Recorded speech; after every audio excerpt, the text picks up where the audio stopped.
Hello and welcome to endless reality.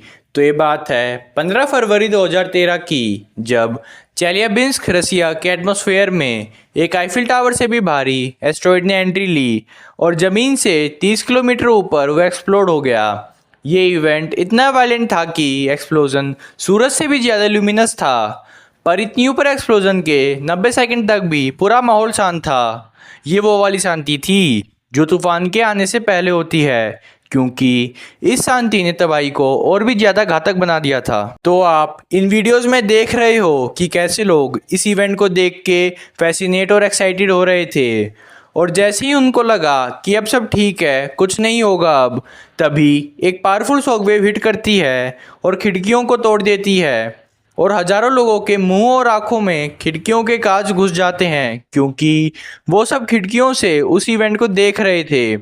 उस shockwave ने हजारों बिल्डिंगों को डैमेज किया और लगभग 1500 लोगों को इंजर्ड भी किया। चेलियाबिंस्क इंसिडेंट को सबसे ज़्यादा एम्बैरेसिंग ये चीज़ बनाती है कि उसी दिन के लिए साइंटिस्ट ने ये प्रिडिक्शन कर रखी थी कि एक एस्ट्रॉयड धरती से क्लोज फ्लाई बाय करेगा, और ये बात सही भी थी, क्योंकि इस इवेंट के 16 घंटे बाद सेम साइज के एस्ट्रॉयड ने धरती से 27,000 किलोमीटर की दूरी के अंदर से क्लोज फ्लाई बाय किया। और मैं आपको बता दूं कि ये डिस्टेंस जियोसिंक्रोनस ऑर्बिट से भी कम है। पर जब साइंटिस्ट ने इस क्लोज फ्लाई बाय को सही से प्रिडिक्ट कर लिया था, फिर भी उन्हें दूसरे एस्ट्रॉयड के बारे में कुछ भी नहीं पता था जो रसिया के ऊपर एक्सप्लोड हुआ। और सच बात तो यही है कि हमेशा ही ऐसा होता है, हम चाहें अपने आप को साइंस की फील्ड के कितने ही तुरमखां समझ ले, पर सच्चाई तो यही है कि हम एस्ट्रॉयड को डिटेक्ट करने में इतने अच्छे नहीं हैं। 1988 से 1 मीटर से बड़े 1200 से ज़्यादा एस्ट्रॉयड्स धरती से टकराए हैं, और उनमें से हम सिर्फ 5 को ही डिटेक्ट कर पाए, वो भी कभी भी एक दिन से ज़्यादा की वार्निंग के साथ नहीं। आपको लग रहा होगा कि इतनी ज़्यादा टेक्नोलॉजी ऑफ टेलीस्कोप्स जो धरती पे हैं, उनके होने के बाद भी हम क्यों नहीं डिटेक्ट कर पाते एस्ट्रॉइड्स को टकराने से पहले, और क्या चांसेस है कि एक बड़ा एस्ट्रॉइड धरती से टकराएगा और सारी नहीं तो ज़्यादा से ज़्यादा लाइफ को वाइप आउट कर देगा। और अगर हमने ऐसे ही किसी बड़े एस्ट्रॉइड को पहले से ही डिटेक्ट कर लिया, तो हम क्या कर सकते हैं उसको रोकने के लिए? इन्हीं सब क्यूरियस सवालों का जवाब मिलेगा आपको इस वीडियो में। एस्ट्रॉइड्स सोलर सिस्टम बनने के टाइम की लेफ्ट ओवर डेब्रीज हैं। 4.5 बिलियन साल पहले रॉक्स और डस्ट मिलके मोल्टन प्रोटोप्लैनेट्स बने, जिसकी कोर के अंदर heavy element metal like iron, निकल और इरिडियम दबे हुए थे, और लाइटर सिलिकेट मिनरल्स उसकी सरफेस पे थे। इनमें से कुछ प्रोटोप्लैनेट्स टाइम के साथ प्लैनेट में बदल गए, जिन्हें आज हम जानते हैं, लेकिन ज़्यादा तो आपस में टकरा के छोटे छोटे पीसीज में टूट गए, और ये पीसीज सन को ऑर्बिट करने लगे और एक दूसरे से टकराने लगे, और ऐसे ही ये और भी छोटे फ्रैगमेंट्स में ट्रांसफॉर्म होते रहे, और फिर कहीं जाके ये एस्ट्रॉइड्स बने। जभी तो इनमें से कई रॉकी होते हैं और कई loosely packed gravel size rock से बने होते हैं, जिन्हें हम रबल पाइल कहते हैं, और जो बाकी रह गए वो प्रोटोप्लैनेट्स की कोर से बनते हैं, जो ज़्यादातर मेटल्स की होती हैं। ज़्यादातर एस्ट्रॉइड्स के स्टेबल ऑर्बिट्स होते हैं मार्स और जुपिटर के बीच एस्ट्रॉइड बेल्ट में, लेकिन इनमें से कुछ ने अपना रास्ता अर्थ के पास बना लिया है, और ये नियर अर्थ ऑब्जेक्ट कहलाते हैं, और जो ये तबाही मचाएंगे उनसे हमको बचने के तरीके निकालने होंगे।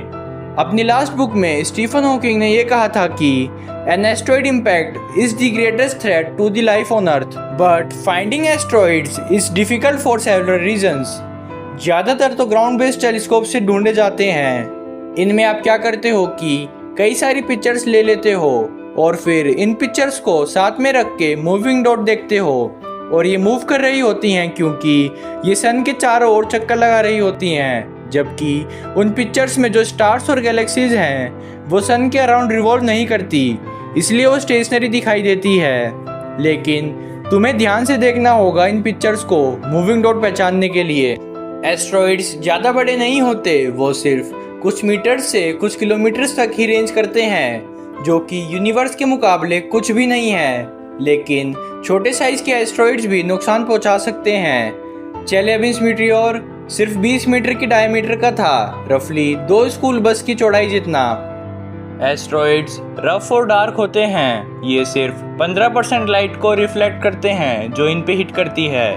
सो हमारा बेस्ट चांस इनको देखने का तब है कि जब ये सूरज से पूरी तरह इल्यूमिनेटेड रहें।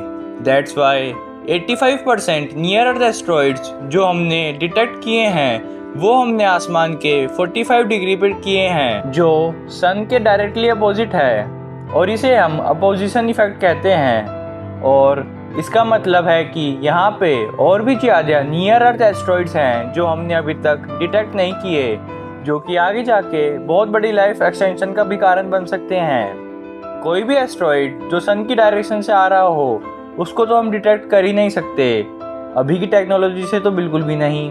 और ये एग्जैक्टली वही है जो चेलियाबिंस्क इंसिडेंट में हुआ था।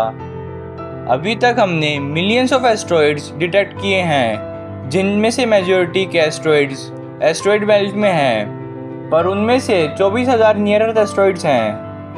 और इन हर एक पे हमको अपनी नज़र रखनी पड़ेगी, क्योंकि अगर हमने एस्ट्रॉइड डिटेक्ट भी कर लिया तो फिर भी ये बताना बहुत मुश्किल है कि वो अर्थ को हिट करेगा या नहीं। आपने कोई ऑब्जेक्ट डिटेक्ट कर लिया और आपके पास उसका सिर्फ कुछ ही दिनों का डाटा है, तब आप ये नहीं बता सकते कि ये ऑब्जेक्ट कहाँ जाने वाला है, क्योंकि आप इस छोटी सी मोशन की आर्क को एक्सटेंड करके ये प्रिडिक्ट करना चाह रहे हो कि ये फ्यूचर में कहाँ जाएगी। आपको ये करने के लिए सालों सालों की ऑब्जर्वेशन चाहिए, और अगर आपके पास परफेक्ट ऑब्जर्वेशन भी है फिर भी यहाँ पे एक फंडामेंटल लिमिट है कि आप फ्यूचर में इसको कितनी दूर तक प्रिडिक्ट कर सकते हो।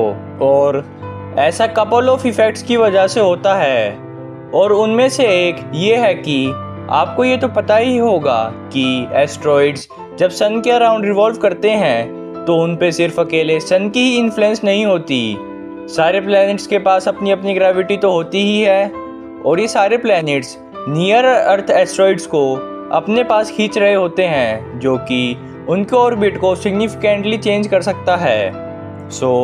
There is something like dynamical chaos, which basically means कि कुछ सर्टेन टाइम के बाद आपको ये नहीं पता होगा कि अभी ये एस्ट्रॉइड कहाँ जाएगा।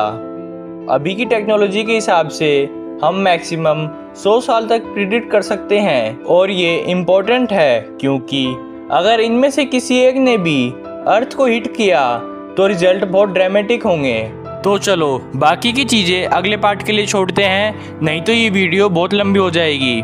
दैट्स माई टाइम गाइज, मिलते हैं अगली वीडियो में, तब तक के लिए अपना ध्यान रखिए, मस्त रहिए। जय हिंद, जय भारत।